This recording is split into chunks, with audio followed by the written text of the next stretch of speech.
He gave up his window seat for an elderly woman. 3 hours later, he was holding evidence that could bring down $1 billion company. What started as a simple act of kindness turned into a life or death decision. A cybersecurity expert, a mysterious old woman, a dangerous secret buried inside a luxury aviation empire. And the clock is ticking, because if Caleb Harris doesn't act now, hundreds of lives could be lost. Voiceover suggestion: read with tension and emotion. Add subtle ambient jet engine sounds and soft cinematic background music for build-up. All he wanted was the window seat. All she needed was someone to listen. Neither of them knew this flight would change everything. Caleb Harris wasn't the kind of man who believed in fate. He believed in firewalls, encryption, and well-written code. In his world, every problem had a logical cause and a clean solution.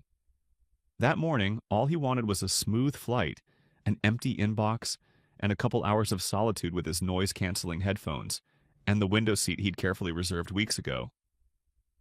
But by the end of flight AZ-1745, he would be holding a thumb drive full of secrets that could bring down $1 billion aviation company, because of one small decision made out of kindness.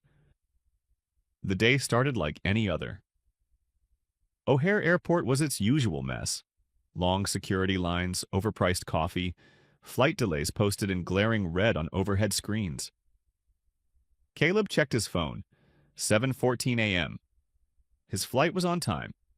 Miraculous. He adjusted the strap of his backpack and moved toward the gate, clutching his boarding pass. Seat 28F, window. That seat wasn't random. It was intentional. Symbolic, almost. He'd worked himself to exhaustion for over a year straight. Long hours consulting on cybersecurity contracts for finance firms and government subcontractors.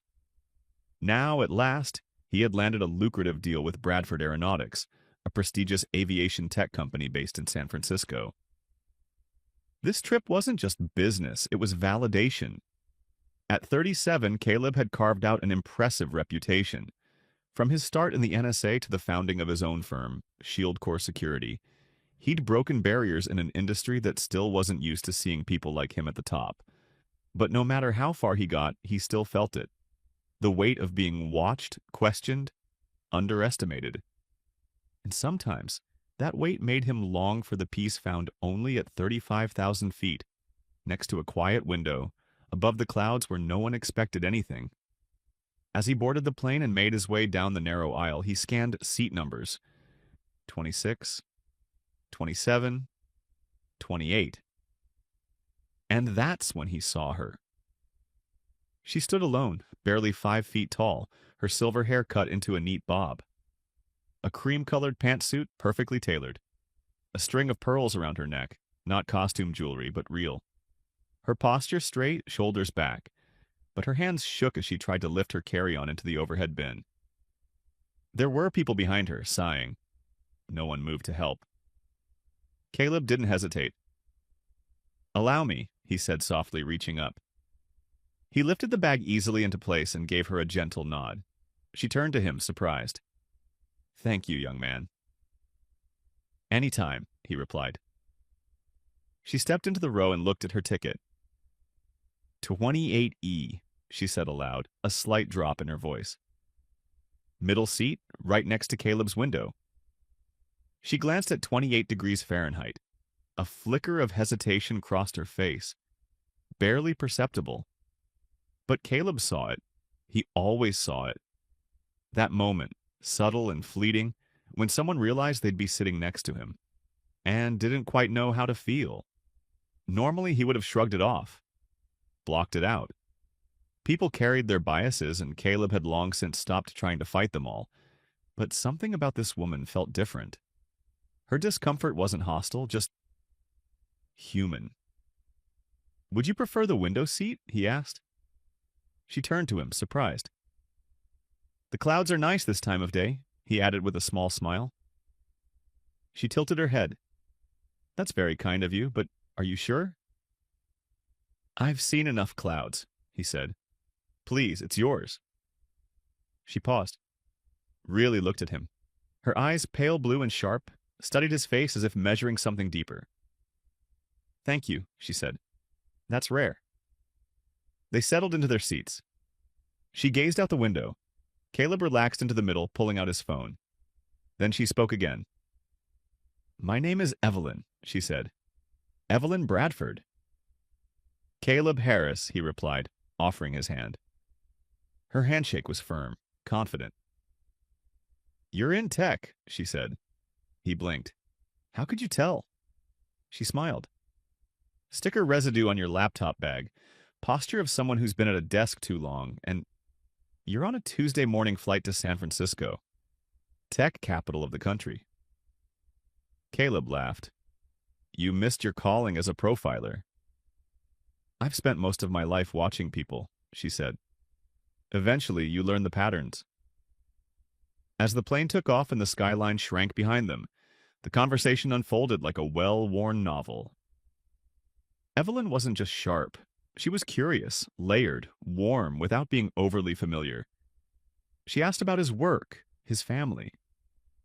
Caleb found himself talking more than usual. "My mom passed away 5 years ago," he said, a little quieter. "She raised me and my 2 brothers alone after my dad walked out." "What did she do?" "She cleaned houses in Highland Park for the wealthy. And now her son is a cybersecurity consultant for aerospace companies."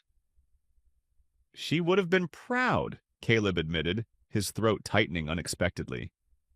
"I'm sure she still is," Evelyn said gently. They fell into a companionable silence.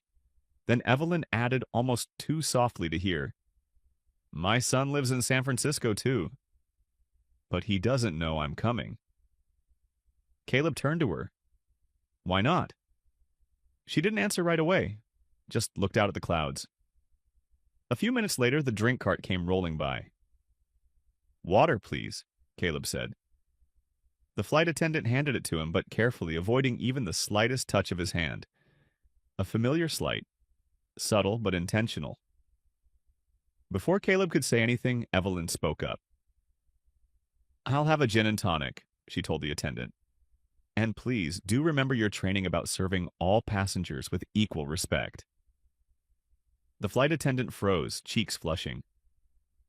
"I didn't mean—" "Don't apologize to me," Evelyn said, motioning to Caleb. "Apologize to him." The attendant mumbled something, then hurried on. "You didn't have to do that," Caleb said. "Yes, I did," Evelyn replied. "Complicity through silence is how these things persist." Caleb stared at her, intrigued. "You're not like most people I meet." "Neither are you," she said. As they continued talking, Caleb eventually revealed the reason for his trip. "Bradford Aeronautics," he said. "Their security division has some red flags. They brought in my firm to audit their systems." He saw the faintest smile tug at her lips. "Bradford?" she repeated. "That's interesting." "Yeah, why?" "Because that's my company," she said. "Or it was." Caleb blinked. "I'm sorry, what?" She reached into her bag and handed him a business card. No logo, no title, just a name and phone number. Evelyn Bradford. "I built it from the ground up," she said. "I ran it for 30 years. But 5 years ago, my son, Graham, pushed me out. Boardroom coup, long story." "You're saying you're the founder of the company I'm auditing?" "I'm saying I have reason to believe that the current leadership, my son included, is covering up major safety violations in the navigation systems your team is reviewing." Caleb blinked, the weight of her words settling over him. "That's a serious accusation." "I know, that's why I need help, and why I brought this." She handed him a thumb drive. "It contains test data, email records, internal memos, proof that they've cut corners, bribed officials, and rushed deployment on critical components. Components that, under stress, can fail catastrophically." Caleb stared at the drive. His mind was racing. "I can't promise anything," he said quietly. "I'm not asking for promises," she replied. "Just that you look Caleb Harris stared at the small silver thumb drive resting in his palm. It felt heavier than it should have, like it was carrying more than just files, more than data. It held something dangerous, something real. He had taken it without thinking, out of a strange mix of instinct and curiosity. But now that the hum of the plane filled the silence between them, he was beginning to realize what he had just agreed to. "You really think your son is risking people's lives?" he asked carefully. Evelyn Bradford's face was turned toward the window, the white-blue glare from the clouds painting her features in soft light. "I don't think," she said. "I know." She didn't sound angry. She didn't sound vengeful. If anything, she sounded tired, like someone who'd carried a truth too heavy for too long. "5 years ago," she began, still looking out at the sky, "I was removed from my own company. I built Bradford Aeronautics from the ground up, from a 5-person shop designing custom flight software to one of the most respected aviation tech companies in North America. I built our first engine prototypes, designed our early flight stabilization systems, and led every safety audit myself for nearly 3 decades. Caleb didn't interrupt.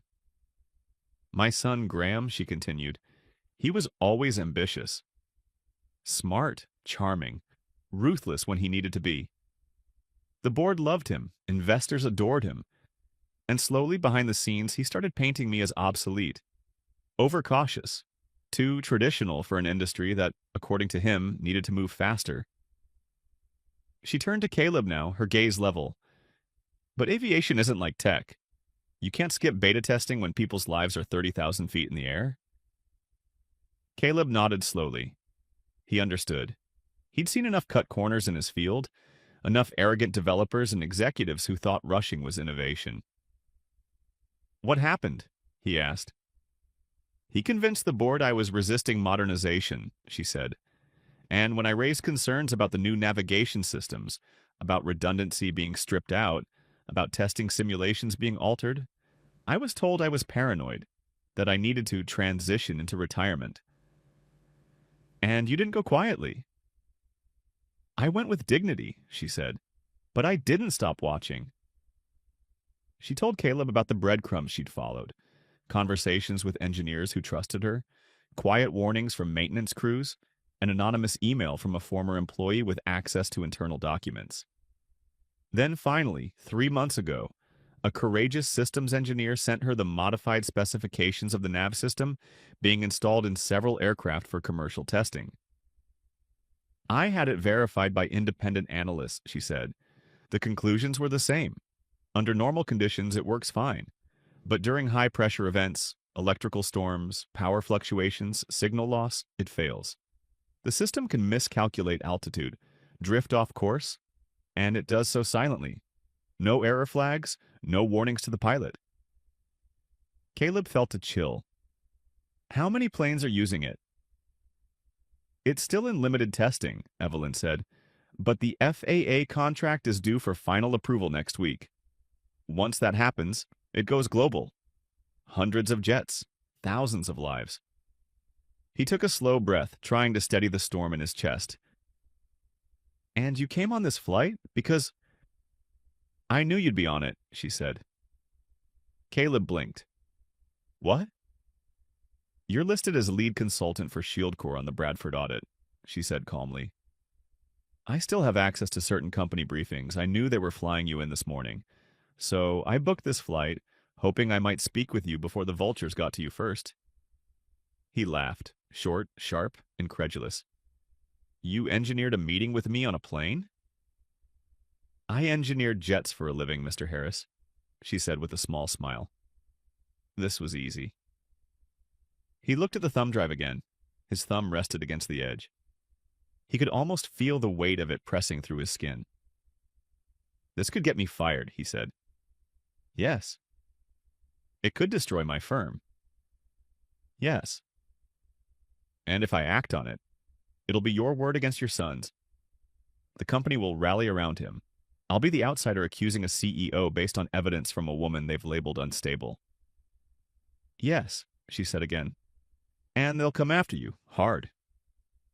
He looked up. So why me? Because you offered me your window seat, she said simply. That told me everything I needed to know. The rest of the flight passed in tense silence. Caleb pretended to check his email, but his mind was far from the screen.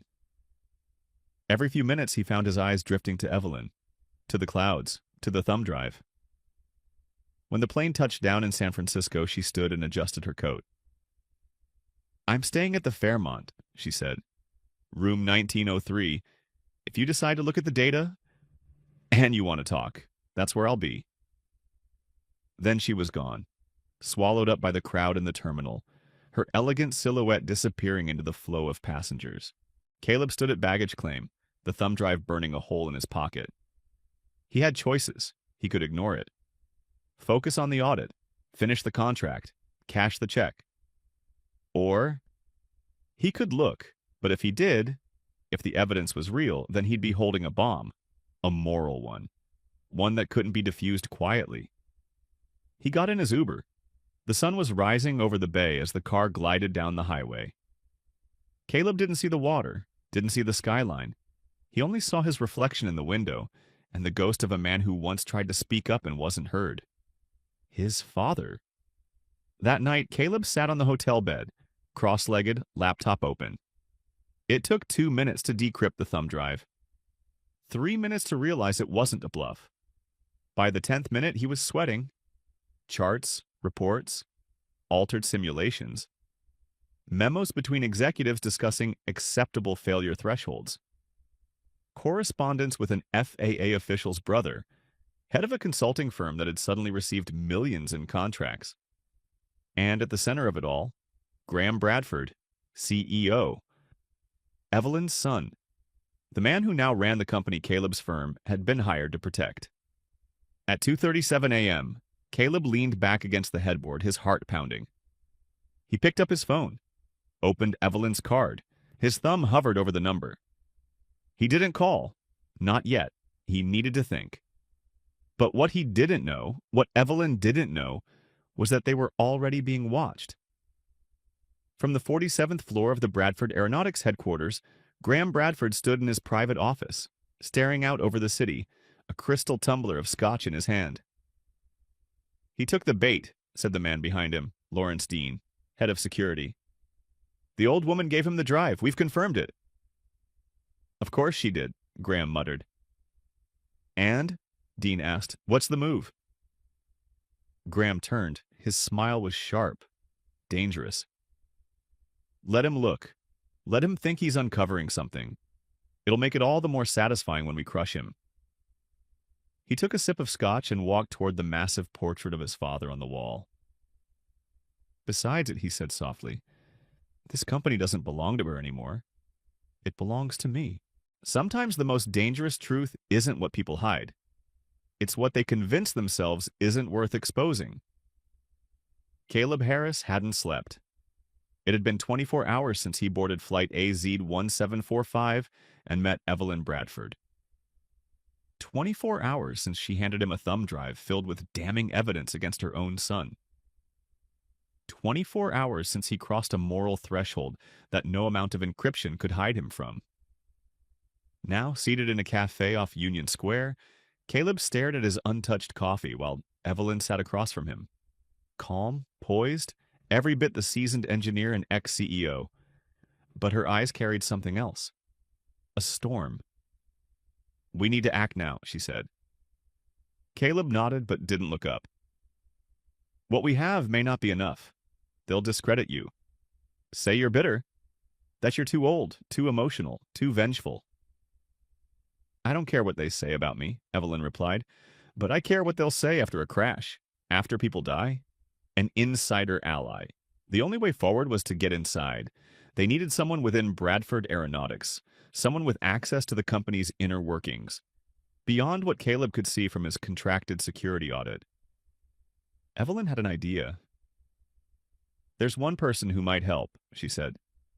Michael Thompson, one of my former lead engineers. He's still with the company, quiet, loyal, and he never liked what Graham was doing after I left. Caleb reached out to Michael using an encrypted email alias Evelyn had given him. 3 hours later, they met in a quiet dive bar in the Sunset District.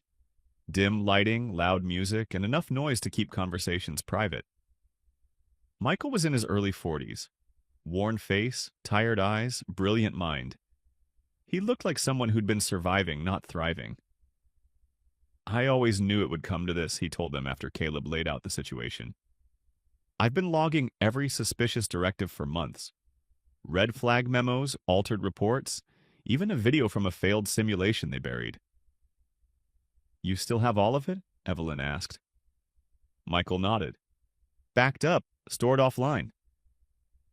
"Will you give it to us?" He hesitated. "Graham has security watching all executive communications. If they find out I'm talking to you, we'll protect you," Caleb said. "But this is bigger than jobs and reputations." Michael glanced at Evelyn, then Caleb. "Meet me tomorrow night. I'll bring everything." The Hidden Project.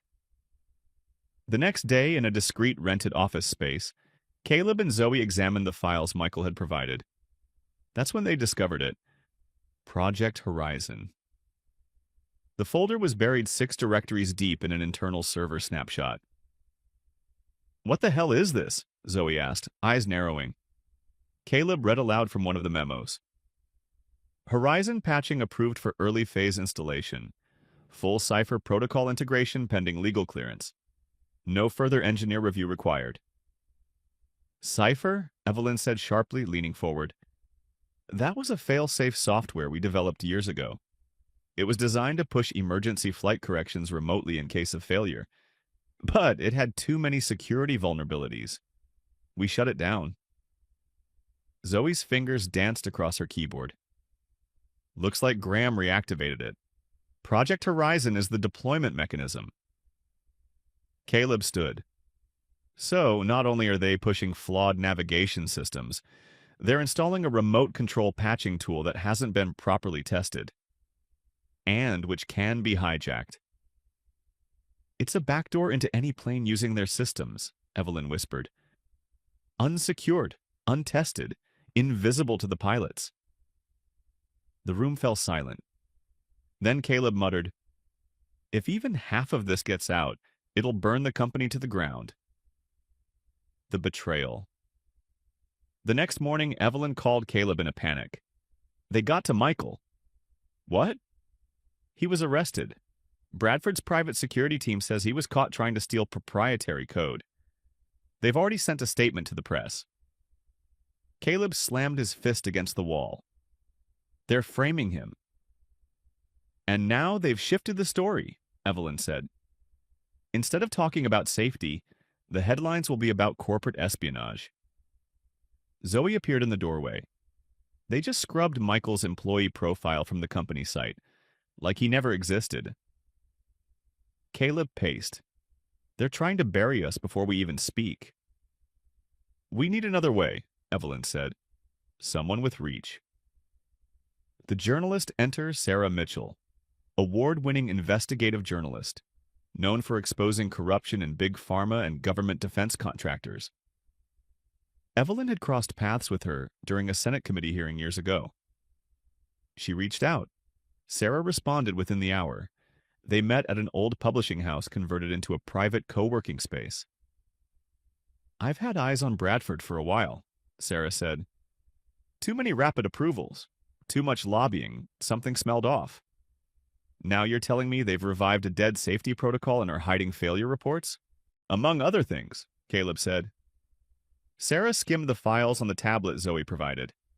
"This is enough to start. But if I go live with it, they'll throw every lawyer in California at me." "We have more coming," Evelyn said. "We're uploading simulation failure logs, internal videos, and a financial trail to an FAA commissioner's brother." Sarah looked up. "Now we're talking." The leak. They uploaded everything to a secure whistleblower portal used by Sarah's media group. She prepared a multi-phase release schedule. Phase 1. Simulation video showing system failure in storm conditions. Phase 2. Internal emails referencing acceptable loss thresholds. Phase 3. Full report on Project Horizon and Cypher vulnerability. The media rollout was timed to hit national airwaves, financial news, and aviation trade publications simultaneously. When the first headline dropped, Bradford Aeronautics accused of hiding flight safety failures. It sent shockwaves. Within hours, FAA launched an inquiry. Bradford stocks dropped 17%. Reporters flooded the company's headquarters. Social media exploded. Caleb watched it unfold from the safe house. "You okay?" Zoe asked. He exhaled. "Number. But this is right." Graham fights back.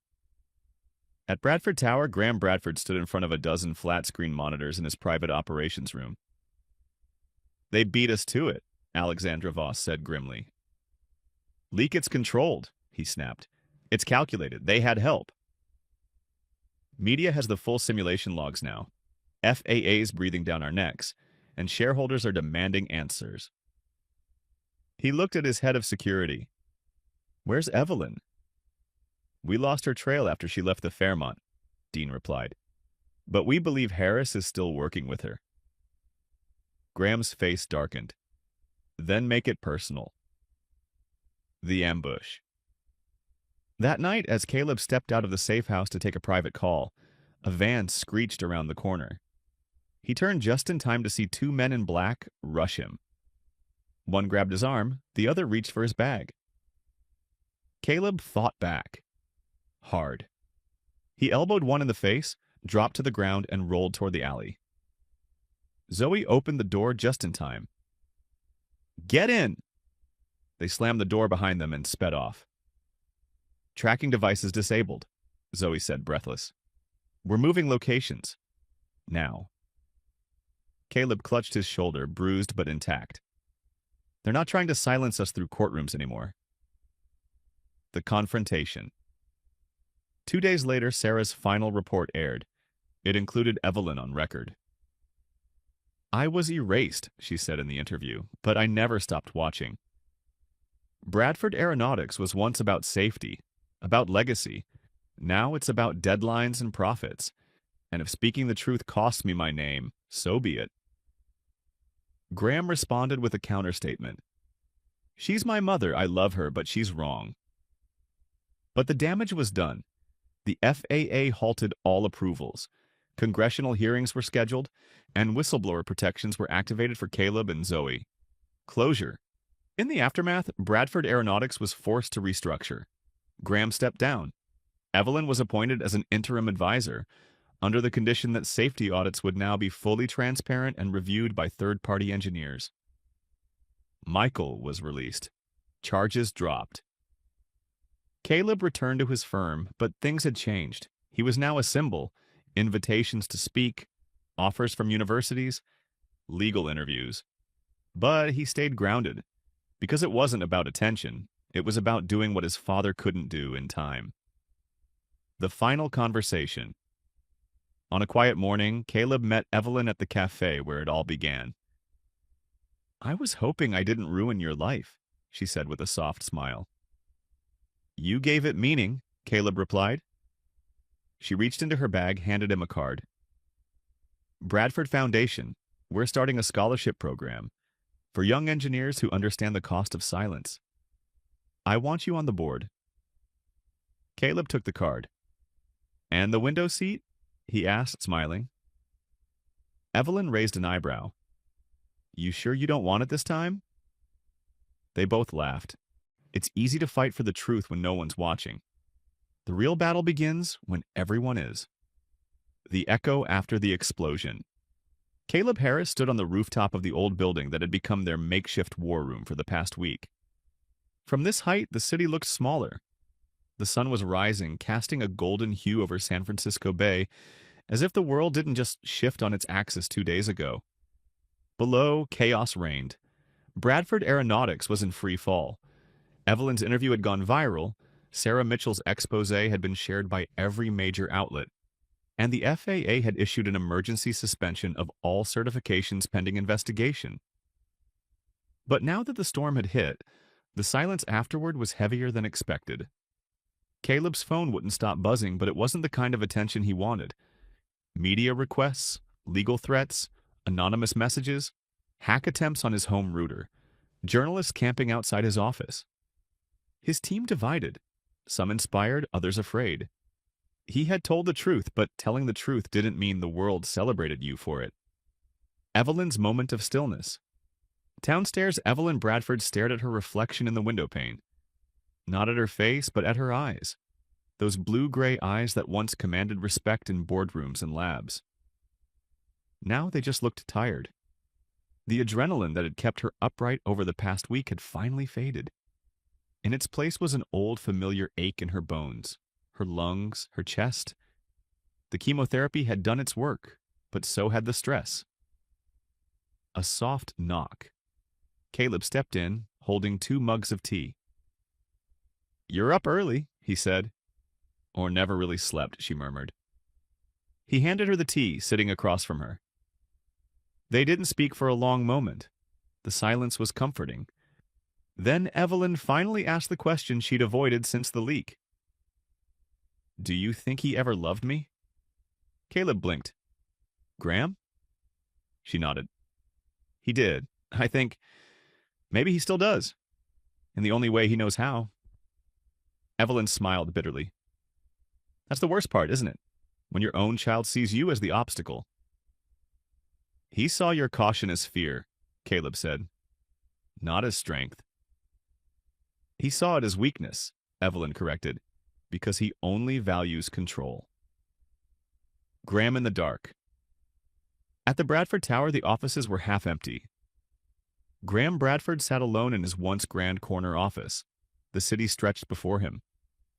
His portrait would likely be taken down by next week. The silence here wasn't comforting, it was damning. He had been a visionary once, a rising star. Now he was a headline. His legal counsel, Alexandra Voss, sat across from him, flipping through documents with the kind of careful urgency only lawyers mastered. "You're being named in 4 separate lawsuits," she said. 2 from former employees, 1 from the FAA, and 1 class action filing by a pilot union. Graham stared at her. "I gave them innovation. You gave them risk. I made this company global. You nearly made it lethal." He stood, his voice rising. "They don't understand what it takes to win. My mother couldn't see past her legacy. She wanted perfection. The world rewards speed." Alexandra closed the file.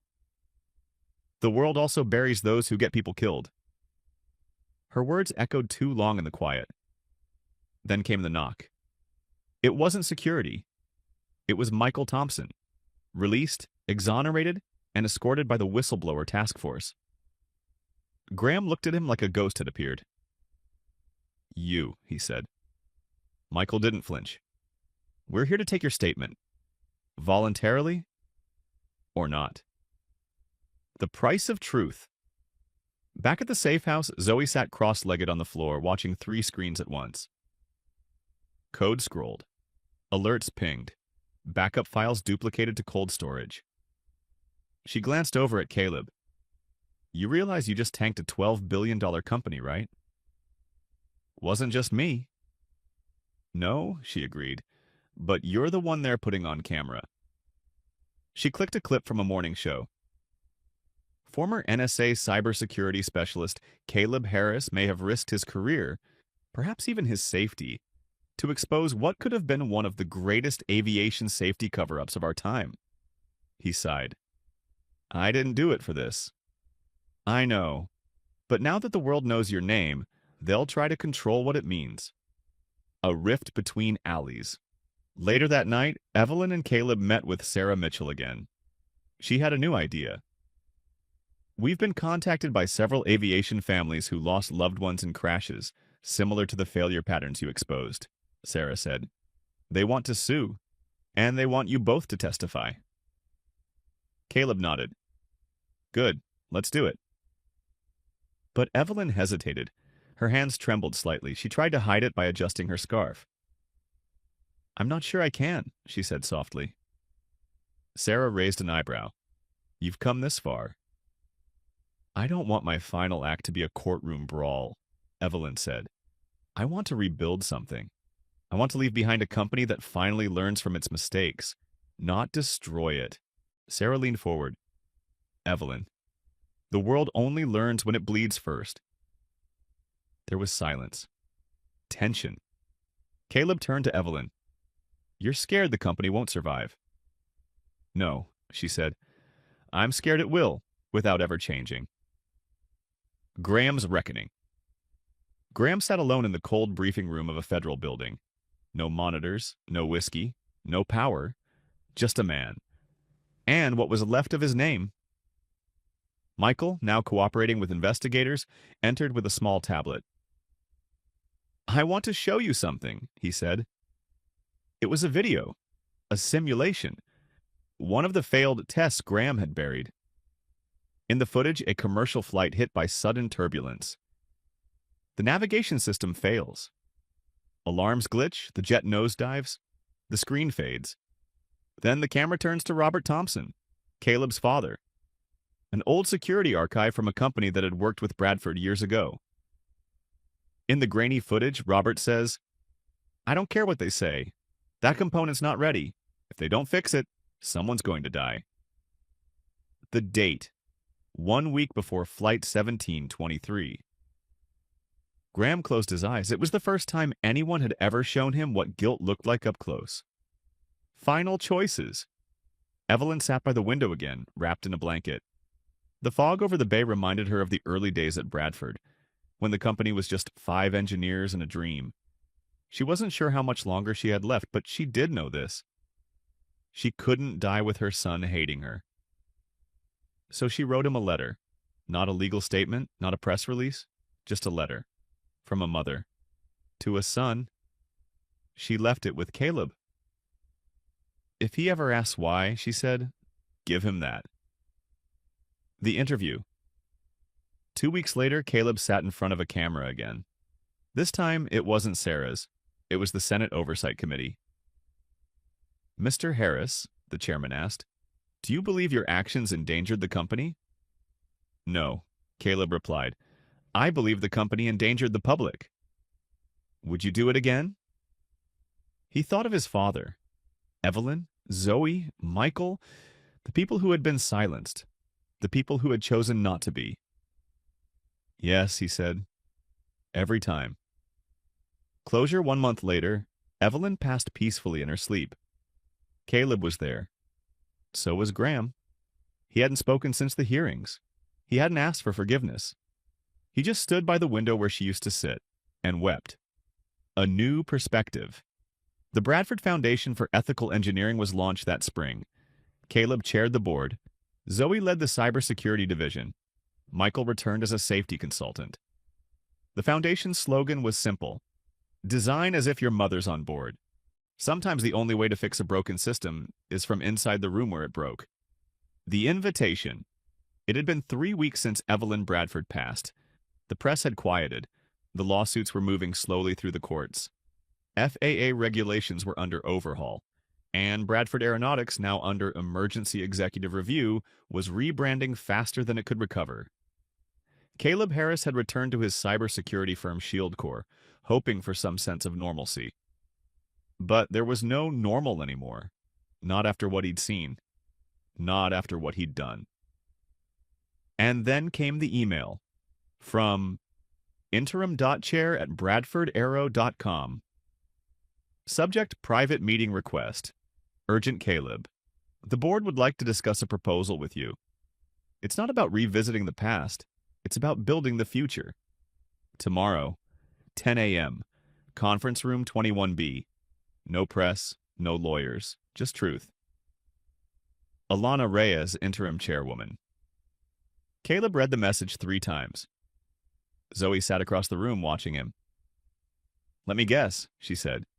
They want to hire you. I don't know, he replied, but they're asking to meet quietly. Zoe raised an eyebrow. You just helped nearly bring them down. Now they want to break bread? Caleb stood, pacing slowly. Maybe they want to make peace. Or buy silence. Or maybe, he said, they actually want to change.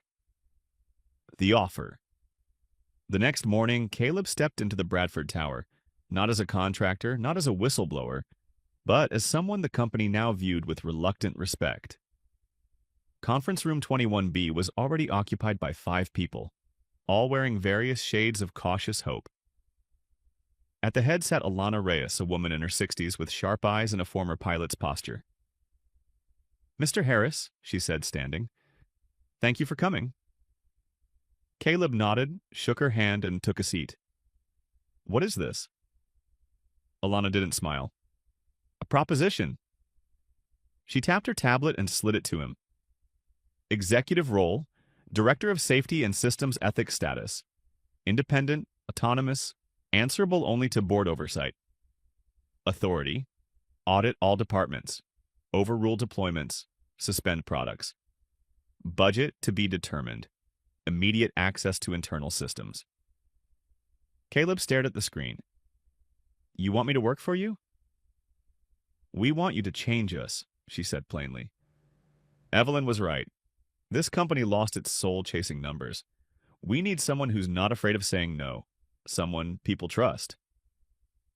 Caleb looked up. "Why me?" "Because you said no when it cost you everything." A silence hung in the air. Finally, Caleb asked, "What about Graham?" Alana's face darkened slightly. "He's still under investigation, not expected to return, but he left behind shadows, people loyal to him and to his methods. You'd need to navigate that." Caleb slid the tablet back toward her. "I'll think about it." The conversation with Zoe. That night, Caleb met Zoe at a rooftop bar with too much wind and not enough insulation. She sipped her drink, watching him closely. "Let me guess. They're offering you the keys to the kingdom." Caleb nodded. "And?" "I'm tempted." Zoe blinked. "Seriously?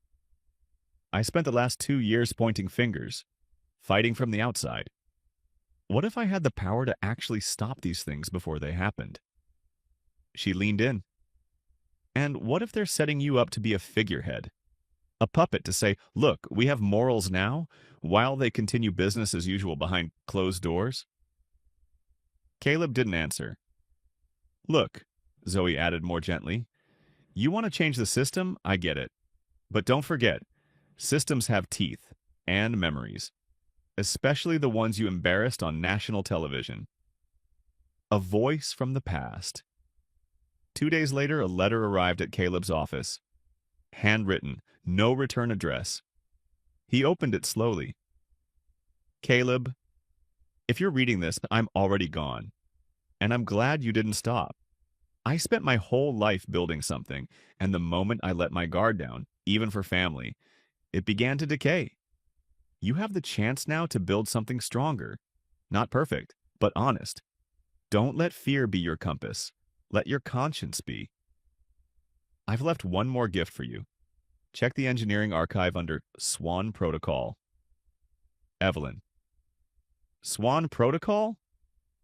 Caleb jumped to his computer, logged into the legacy Bradford server he still had mirror access to. Scanned. There it was. An old blueprint. A design she'd never gotten approval to build. A self-correcting navigation matrix that was designed to adapt, not just repeat rules, but learn, with human override capabilities baked in.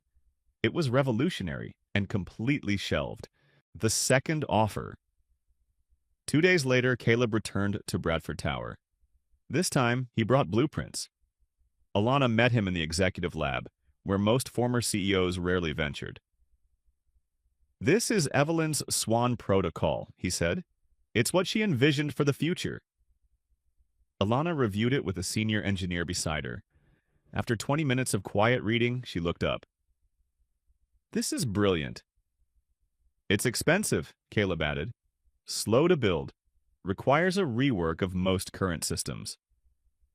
"Still, it's brilliant." She looked at him. "Let's build it." Caleb hesitated. "I'll need Zoe." "Then bring her." The ghost returns. But not everyone was pleased. From an estate in Napa, Graham Bradford watched the news silently. Bradford Aeronautics hires whistleblower Caleb Harris as Director of Ethics and Safety. His glass of bourbon trembled slightly in his hand. "They're giving him my company," he said almost to himself. A former legal advisor sat beside him. "They're trying to survive. That leak nearly destroyed the entire supply chain." Graham's expression darkened. "Let them survive. But I'm not done yet. Building something new." The months that followed were both exhilarating and brutal. Caleb worked with Zoe to build an internal oversight department from scratch.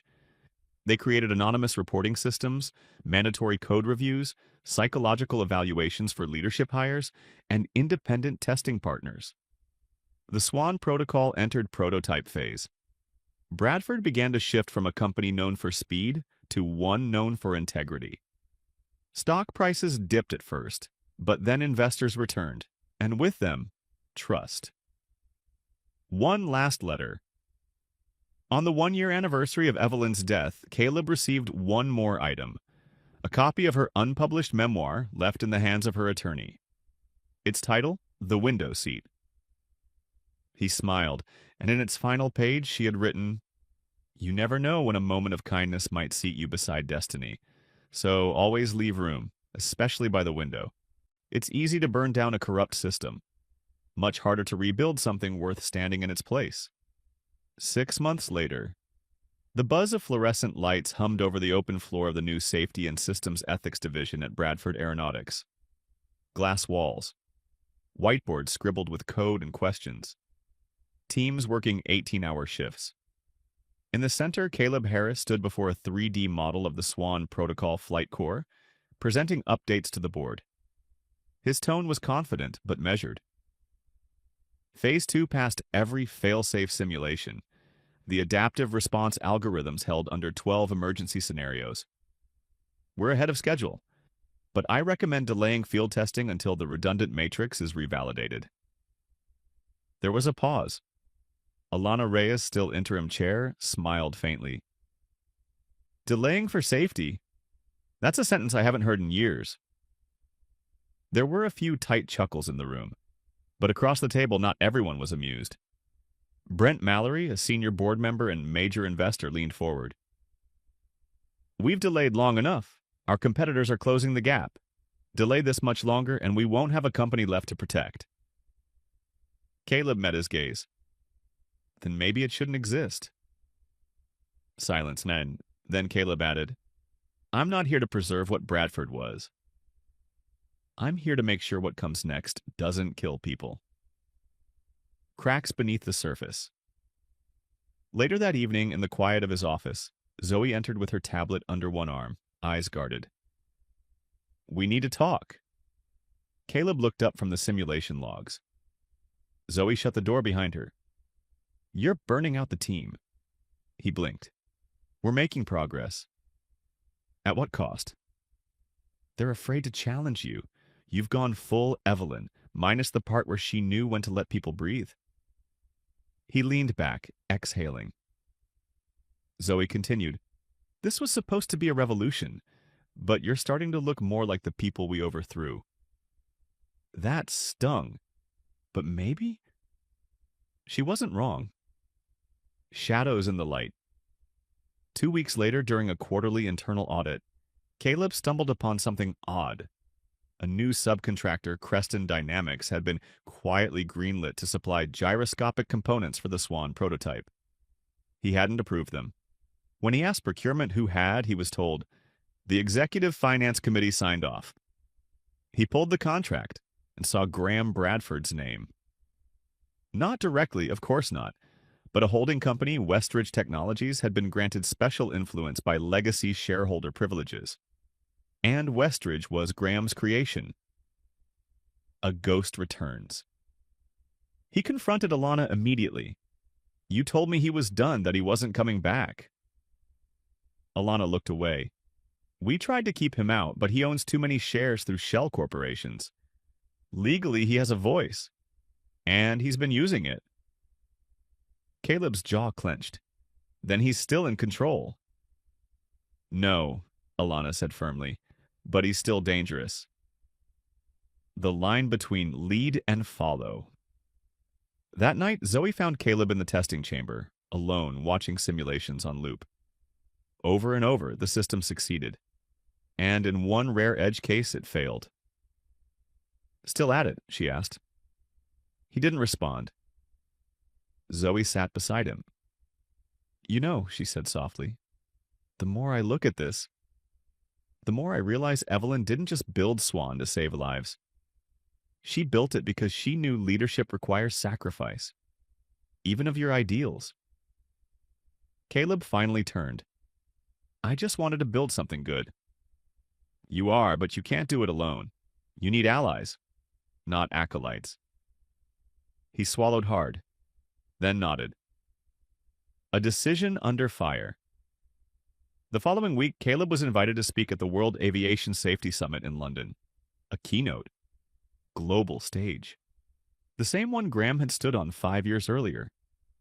His instinct was to say no. He hated the spotlight. But Zoe insisted. "This is your chance to set the new tone. Not just for us, but for the whole damn industry." So he went. The speech was raw, honest, unpolished. "I'm not here to promise perfection. I'm here to promise we'll listen when something feels wrong. Because the day we stop listening, that's the day we start crashing again." When he left the stage, people stood, some in applause, some in fear. He didn't care. It wasn't about pleasing them. It was about reminding them that conscience mattered more than compliance. Graham's final move back in the U.S., Graham Bradford made one final attempt to reclaim his legacy. He called a private press conference at his vineyard in Napa. He presented himself as calm, reformed. "Proud of my son's work," he said. "Proud of the company's evolution." Then he offered a warning. "But we must be careful not to let moral purity paralyze innovation. The world moves fast. If we slow down too much, we may never catch up." It was a subtle jab, wrapped in civility. But Caleb heard it clearly. So did the board. So did Zoe. And so did every engineer who remembered what happened the last time the world moved too fast. Full circle back. At the office, Caleb found an envelope on his desk. It was old, yellowed, Evelyn's handwriting. For when it gets hard, for when you're tempted to quit or to compromise. Inside was a note. "Leadership is lonely, but don't forget, truth doesn't need a crown, it only needs a voice. Be that voice even when no one listens. Especially then." Caleb grows into the role. In the months that followed, Caleb fired Creston Dynamics and launched a full review of all hidden Graham-linked accounts. Promoted 2 junior engineers who had challenged his testing logic publicly. Created an anonymous challenge system. Anyone could question a decision, no rank required. Brought in external ethics panels to review his own team. And most of all, he listened. Even when it was hard. Even when it hurt. Legacy in motion. The Swan protocol launched 1 year later on a test flight with no media coverage, no fanfare. Just a plane, a pilot, and a system that worked. Zoe watched the data stream in real time beside Caleb. "Looks clean," she said. Caleb nodded, then smiled. "I think she would have been proud." Zoe looked at him. "So am I. True change never begins with perfection. It begins with courage. The world watches. The launch of the Swan protocol didn't go unnoticed. 1 month after the first successful test flight, the International Aviation Council requested a global safety symposium to examine its implications. 47 countries, hundreds of engineers, thousands of lives at stake. They wanted one person to open the event. Caleb Harris. But Caleb wasn't sure he wanted the spotlight anymore, not after everything. Zoe found him in the hangar where engineers were doing stress tests on Swan's adaptive module. "You're really thinking of skipping it?" she asked. He didn't look up. "I didn't build this for applause." "You didn't build it alone," she said gently. "This moment doesn't just belong to you. It belongs to Evelyn, to your father, to Michael, to everyone who ever got shut out for doing the right thing." She handed him the invitation letter. "Besides," she smirked, "you're the only one stubborn enough to stand up there and call out the entire industry while wearing a hoodie." Graham's final stand. Somewhere in a high-rise office in Singapore, Graham Bradford watched the global news. The Swan Protocol is now being reviewed for integration into the Airbus 920 series. His jaw tightened. Across from him, a former investor spoke quietly. There's still a path back for you if you apologize. Publicly support the changes. Graham turned. I didn't lose because I was wrong, he said flatly. I lost because the world got scared of moving too fast. But Caleb gave them something better, the investor said. He gave them trust. Graham stared at the television. On screen, Caleb in front of a whiteboard explaining adaptive learning fail-safes to a room full of young engineers. I gave them power, Graham whispered. He gave them rules. The keynote. The Global Safety Summit was held in Geneva. The main hall was built like an arena, clean lines, glass ceiling, tech everywhere. Caleb stood backstage, heart pounding. His hands trembled slightly. It reminded him of his first day presenting at the NSA. Zoe stood beside him. You know, she said, this is probably being broadcast in over 100 countries. Helpful, he deadpanned. She grinned. Don't try to be perfect. Just tell the truth. That's your superpower.